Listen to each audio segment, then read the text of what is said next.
नमस्ते, म निरुता खड्का।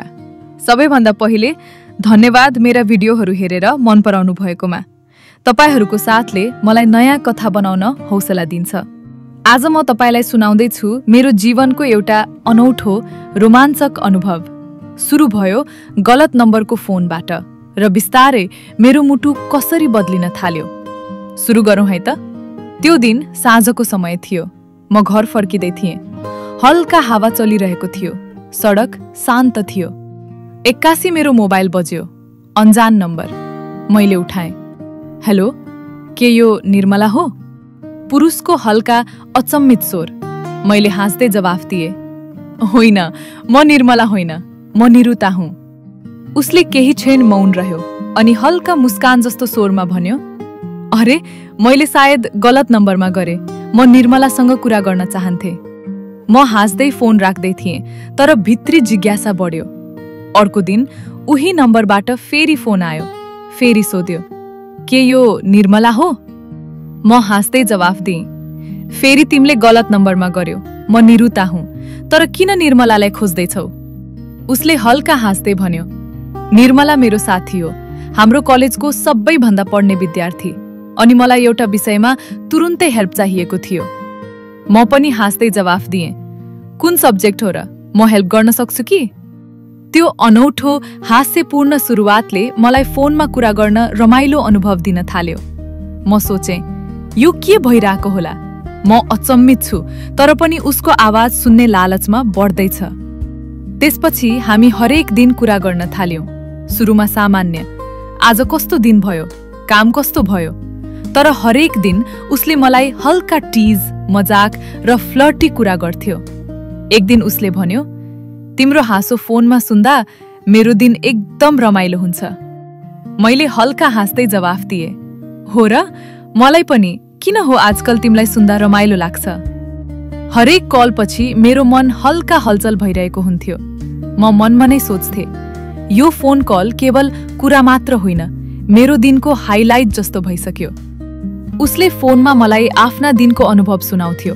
म पनि आफ्नो कुरा सुनाउँथे। हाम्रो आवाज मार्फत एक गहिरो कनेक्सन बन्न थाल्यो। केही हप्तापछि हामीले भिडियो कल गर्ने निर्णय गर्यौं।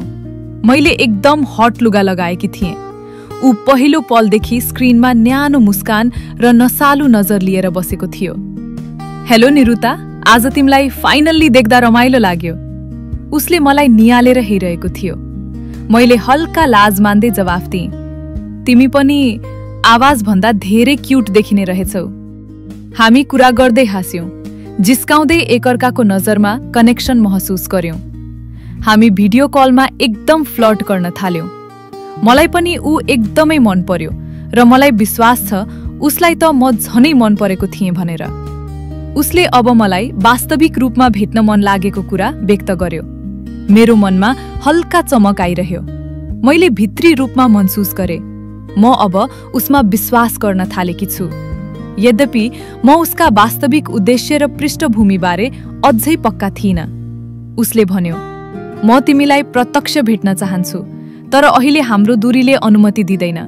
तर विश्वास गर, एक दिन हामी भेट्नेछौँ। मेरो मन हल्का तात्यो। मैले फोनबाट मात्र उसको आँखामा देखेको सिन्सियरिटीले मलाई उसमा भरोसा गर्न बाध्य बनायो। हरेक कलको अन्त्यमा ऊ भन्थ्यो, अहिलेलाई हामी केवल फोनमा मात्र कुरा गर्छौं, तर म तिमीलाई यो भन्दा खुसी राख्न चाहन्छु। म टाउको हल्का हल्लाउँथे। म फोन राख्ने बेला सोच्थे, यो केवल फोन कलबाट सुरु भएको कुरा हो, तर म अब उसको कलको लागि पर्खिरहेकी हुन्छु। उसको आवाज, मुस्कान र हल्का फ्लर्ट, सबैले मेरो मन हल्का चोरिसकेको छ। सायद म प्रेममा परिरहेकी छु। यसरी गलत नम्बरको फोनबाट सुरु भएको हाम्रो सम्बन्ध केवल फोन र भिडियो कल मार्फत बिस्तारै मेरो जीवनको अनौठो, रोमाञ्चक र मिठो हिस्सा बन्न पुग्यो। कसैले तपाईलाई अनपेक्षित तर रमाइलो तरिकाले पनि आफ्नो नजिक ल्याउँछ, केवल फोन र भिडियो कलबाट। म निरुता, यदि तपाईलाई यो कथा मन पर्यो भने सब्स्क्राइब गर्न नबिर्सनुहोस्। अर्को कथा फेरि नयाँ रोमाञ्चक अनुभव लिएर आउँछु। शुभरात्रि।